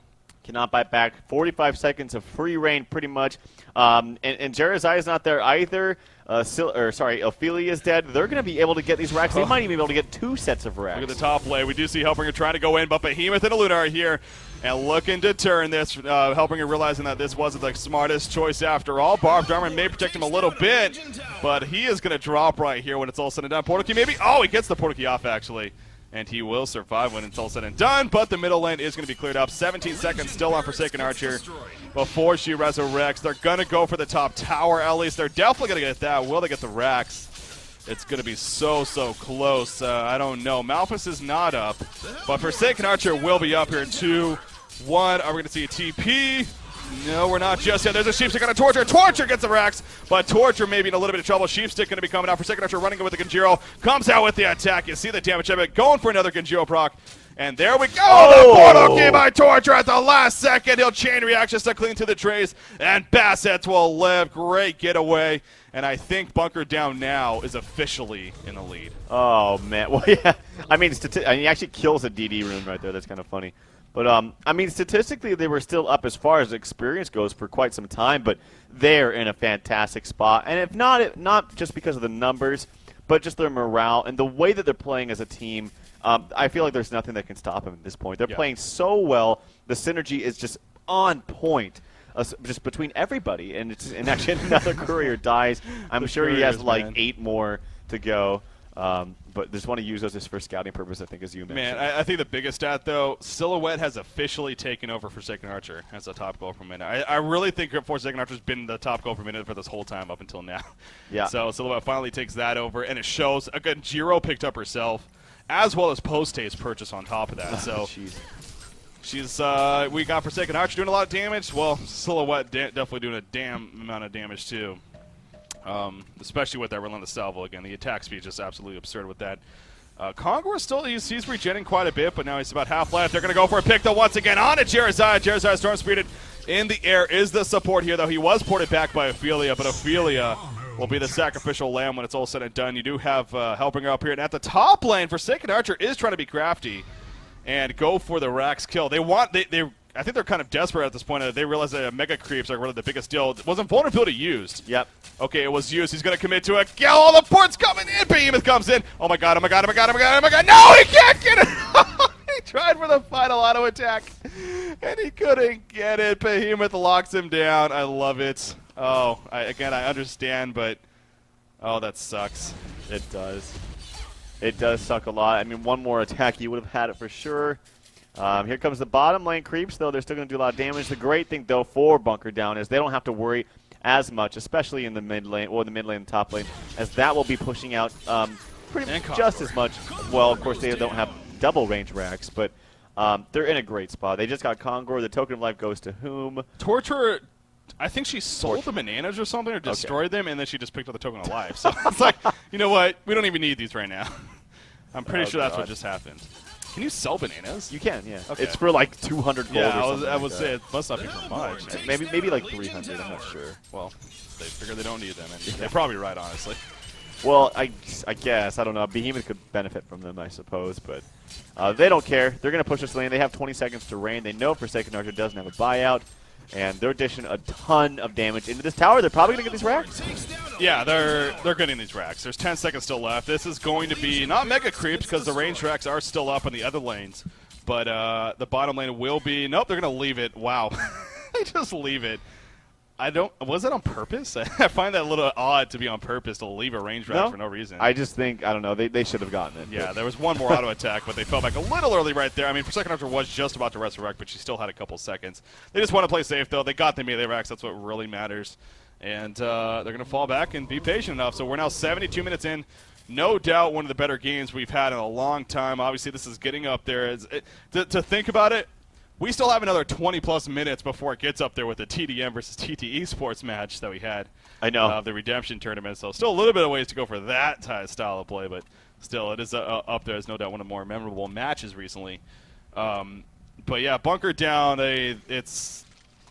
if you're Pikachu, do you think a strategy looks like they're just going to try to group up and go for a Mega Creeps push? Yeah. I think they have to. I mean, usually at this point, though, it's a smarter round to just go for the throne, because even if you do get Mega Creeps, which they could, I actually think if all of them die, that the Hellborn team could just march up and throne. Yeah. It's going to be close. This is probably the smarter decision, but I don't think they're going to win a fight. And I don't know if the base race. See, what do you do if you're BunkerDown, though? I mean, they're still pushing. So, oh my God, here we go. This is going to be epic. It's going to be a base race.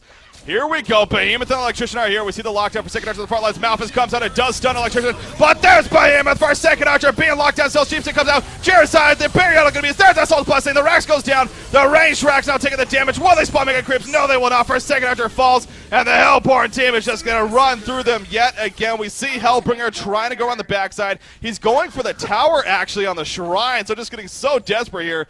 But Hellbringer just doesn't do nearly enough damage himself to really be too threatening. So he's going to start, he's going to kind of hide in the woods off to the side, keep Luna guessing. Look at where he is. Oh, the Screams are going to spawn, and he will have to portal key before the damage happens. You see in the middle lane, Silhouette picks off Glacius, and now here comes Silhouette, Torturer. Hellbringer's the only one that could buy back, and he's not even dead. So this is not good now for Pikachu. They went for the all-in, really. It didn't pay off. And he's staying up here, though. He blinks out of the trees. He maybe wants to get some more damage into that tower. He's actually going for the tower. Look at Luna. Blinks him. She's not sure what to do. It doesn't matter. The throne, the base waste, the base waste. The base race is here. The Hellborn team is pounding damage into those defense towers, trying to get to that world tree, make it open. Jairus is up here. Hellbringer's up here trying to do their own little base race. I think it's going to favor the Hellborn team. They're just doing too much damage to this world tree. Both parties are trying to hit their respective tree. The GG well playeds come out, and what better way to end the game than that? Wow. Wow. I mean, yeah, definitely one of the, like I said, not only one of the better games, one of the more epic finishes we've had in a long time here on Honcast. And BunkerDown, though, they do take the first game. That was the first game here in a best set of 3 between BunkerDown and Pikachu. So what a victory indeed. It really was a case, though. I mean, you look at Flensmeister getting picked off at the bottom lane, and that set up Pikachu, allowed them to push in the bottom lane and then even the middle lane, destroying all those racks. And what could have been starting to be the beginning of an overwhelming victory for BunkerDown, it instead was Pikachu, coming back and making that game last a much, much longer and even having chances. But BunkerDown, bunkering down, and making the hold right there. Yeah, definitely. That pick, though, when Flensmeister really, as you mentioned, did put Pika back into the game. And I thought it was going to be over right then. I was like, oh, no. I'm sure the rest of the team was like, what are you doing? And maybe they'll have like a group session, a group talk, and a group huddle before the next game and make sure that nothing like that happens again, because that was in a great position for BunkerDown that whole game until that moment where that Silhouette got caught out and ultimately cost them 4 racks right after that. They were able to recuperate, though, just too much damage, too much smart jumping potential from specifically Zetpro. I mean, that guy definitely deserves MVP that game. Yeah, as a team, obviously, BunkerDown looked really good, but Zetpro on Behemoth had some great jumps. A quick note, by the way, Jairus did sell his items and purchase a Doombringer at the end right there, as well as his Demonic Breastplate. So they were desperate, man. He just needed all the damage. Obviously, it made sense there, but it still just wasn't enough. Again, a crazy, crazy race there at the end. So we're going to take a quick break, a much-needed break, mind you. I'm sure the players want maybe a couple minutes themselves. But we'll be back, and we'll have Game 2 for you guys between Pikachu and BunkerDown. Stay tuned, guys.